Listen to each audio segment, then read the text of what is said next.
In today's video, I'm gonna break down a track I made in Ableton with the drift synthesizer, drum samples, and some other samples. And this is the track I'm gonna talk about.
So as you can see, it's not a fully arranged track, but it's a start with different sections. So there's an intro, part 1, part 2, part 3, and then a part 4 with even more variation. So what I want to talk about in this video is basically how I built this up, how I did the sound design and the composition, and maybe that's interesting for you. So let's start with the first part that I started with, and that is the chords. So I have used the drift synthesizer, and instead of creating my own sound, what I did is I loaded up one of the presets, so the corrosion bells in the mallets folder of drift, and then I used this random button here on the preset, and that basically changes these 8 parameters, and that gave me this sound.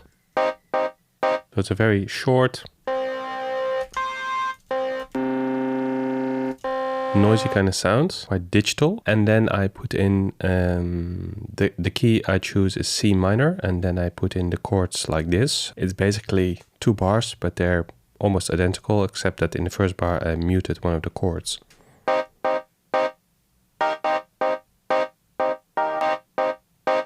And then the last chord is a bit longer.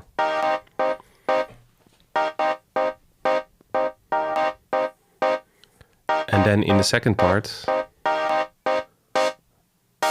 I opened the filter. So I used the low pass filter here, and I created an automation lane. And as you see, I drew in some of the filter automation. So I slowly open in the first bar, then close it again, and then in the next 2 bars I open it more.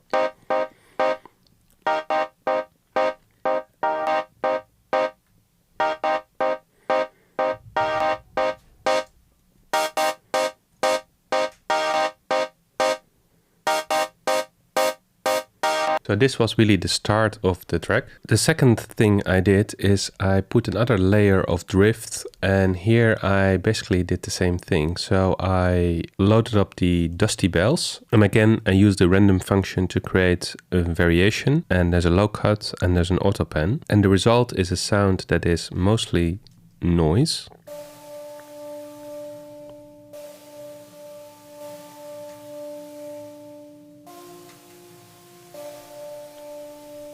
And it plays a D and an F. So together with the chords, it sounds like this.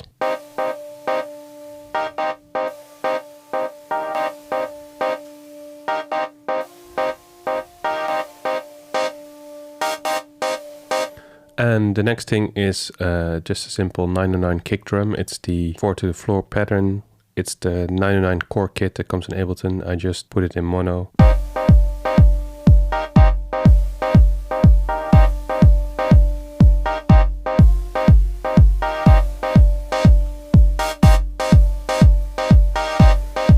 On top of that is track number 5, which is a hi-hat on the offbeats from the acoustic kit in Ableton, low cut, 300 Hertz.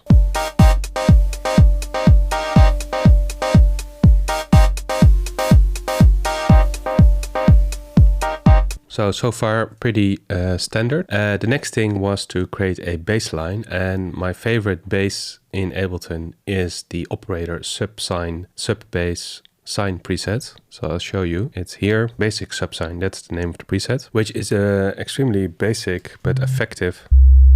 So I play in C1, octave C1. What I basically do is I follow the chords. So you see the chords are here: C minor, D sharp, or E flat, G, B flat. So I follow the notes, but not exactly at the same time. So as you can see here, let me zoom in a bit. So on the first, there's a bass.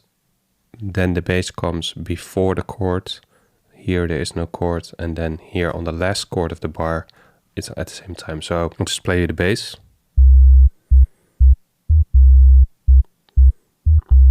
It's basically one bar pattern, but then together with the chords it sounds like this.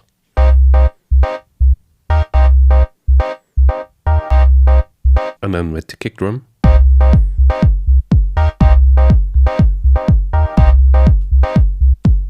And just the bass and the kick drum. So most of the bass notes are actually not when the kick drum hits, so it's in between the kick drum hits. Except the first one.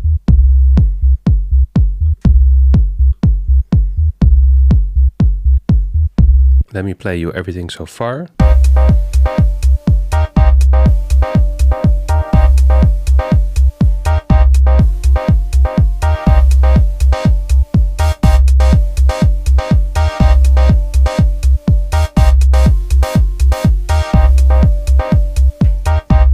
So that's really the basis of the track. The next thing was to add some kind of snare. So I used this stick,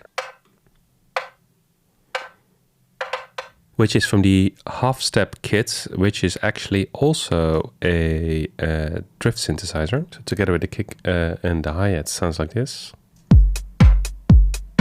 Very basic, but effective. Next thing, percussion. So an open hi-hat.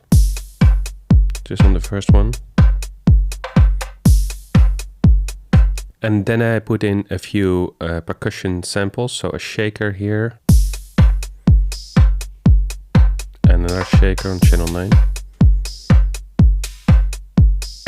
Now over to the samples. So I use a program called Audio Hijack. I'll show it here. And with that program you can record any sound that you have on the computer. So I usually go to Spotify or YouTube to find some kind of random samples that I want to throw in. So I'll link to the samples in the description that I've used. They're actual tracks, so I'm not going to play them here. But I took very small snippets from the intro from those tracks, and I will play them now. So the first one is this kind of final crackle noise.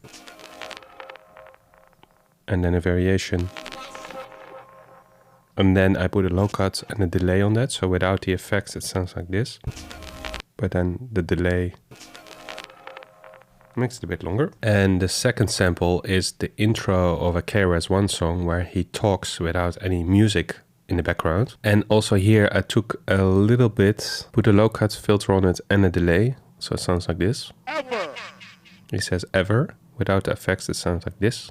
Ever. A bit dry. Ever. And here in the intro, I take a different part of the same sample. Do you understand? It doesn't really matter what he says, it's more to add some kind of life to this track. So now all together it sounds like this.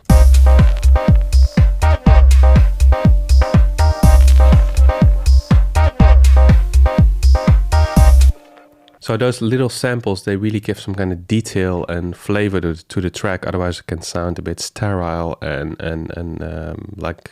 boring, basically. So that's the basic part of the track. Then as you can see here, it says 2 filter opening. So here in the second part, the chords, the filter opens a bit more. So I have a bit more automation.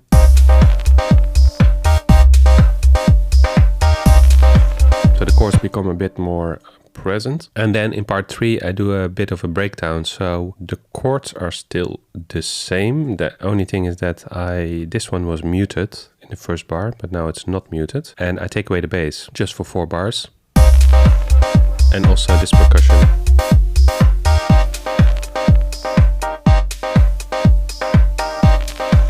And in this part I also mute a hi-hat so that more stuff is away, and then when it comes back it feels more full again, the song. And then the last part, the fourth part, I changed the bass line a bit, and basically I just mute here in the first bar, and in the second bar I follow the different chords. So as you can see here in yellow, I have changed the chords in the second bar. So I muted the first chord in the second bar, and then I changed this C minor to this F, A flat C, and to this D, F, A flat chord to create a bit more variation. And I muted the stick as well during the entire part. So it sounds like this.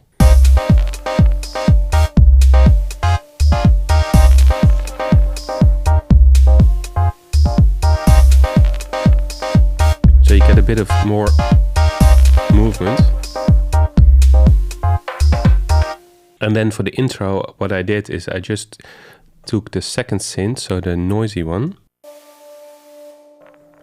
and the kick and the two samples. And for the kick, what I did is I filtered it. So I put a auto filter, a high pass. So you just take all the low out of the kick just for the intro. So when the actual beat starts with the bass, it feels more like whoosh. So that's like the filtered kick.